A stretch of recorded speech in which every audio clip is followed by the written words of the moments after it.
Some of the former employees reached out to NBC4 Investigates Jamie Osroff, who joins us with details on why they left. Yeah, lots of different allegations, but many similar themes coming through here. From allegations of retaliation, discrimination, and a hostile work environment, these former employees, some of whom who worked for the city for decades, said the community needs to know what is going on behind closed doors. And it's not just the people who used to work for the Reynoldsburg Division of Police. Most of those claims are supported in this third-party audit that the city conducted to begin to fix things. Well, law enforcement can be hard, as you know, and there's good and bad days. Brian Marvin spent 25 years with the Reynoldsburg Division of Police. You know, it's kind of hard to explain, but when things are bad on the road, you need to have a safe place, you need to have a home, and the department had always been that. You knew that you were, guardianship was there. People were going to take care of you. Until recently. He now works in the private sector. You think at 53 years old, I want to go start a new career. That was what I wanted to do. Marvin is one of 3 former Reynoldsburg police officers who spoke with me on the record about what they describe as a toxic work environment that drove them away from a career they loved, at a department that has seen 27 officers, civilians, and dispatchers leave since the start of 2021. And to attempt to leave on my own terms while I still have what I believe was my integrity. Bill Early, a lieutenant, retired after 27 years. He and Marvin described a culture of silence throughout the ranks in fear of retaliation from top leadership.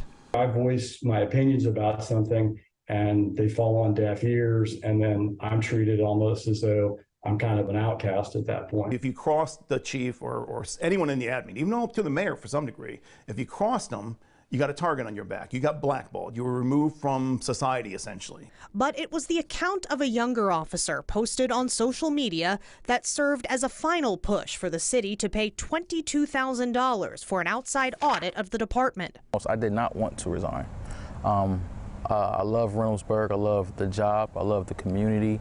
After less than 3 years with Reynoldsburg PD, Ricardo Thompson wrote that he had to pursue other opportunities in order to preserve his well-being and mental health.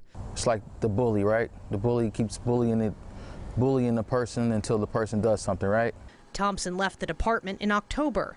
He told me the final straw was when he called out sick due to an injury on the job, and leadership showed up at his home to see if he was there. Do they do that to every officer who calls out sick? No. The former officer's complaints of inconsistent discipline, fear of retaliation, and perceptions of favoritism are supported by current employees at Reynoldsburg PD. They are just a few of the weaknesses outlined in the audit, which mentions people being told, I was told if I didn't like it here to leave. The question that you should be asking, instead of, well, if you don't like it here, you should leave, the question is, well, what can we do to make things better?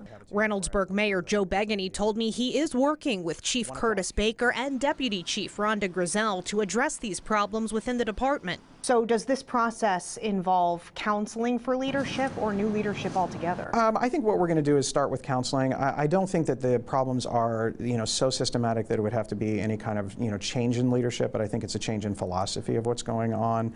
One change includes a department-wide Google Doc where employees can anonymously submit complaints. Begany says this audit is just a starting point. I think if we don't do anything now, then it does become a crisis situation. So we're at that moment right now where we need to make sure that we take care of some of the issues that are addressed in there, and we need to do it sooner rather than later. Now, I should point out that Reynoldsburg filled all of the officer positions that opened up and then some. They have not, however, replaced all of the dispatchers who left. I did invite the chief and the deputy chief to speak with me, but was told they were too busy to schedule time to sit down due to staffing and scheduling issues. Through the mayor, Chief Curtis Baker did respond to questions via email. Chief Curtis Baker said, in part, our officers should be free from any hesitation if they have any feedback about our division of police. We will work to improve our communication policies so that all employees can provide feedback, be it positive or negative, without fear.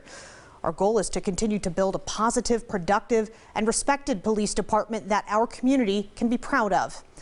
Now, there was one serious concern that I heard about that was not mentioned in this audit report. Officer Thompson, as well as other black officers, say they experienced racism from leaders at Reynoldsburg PD.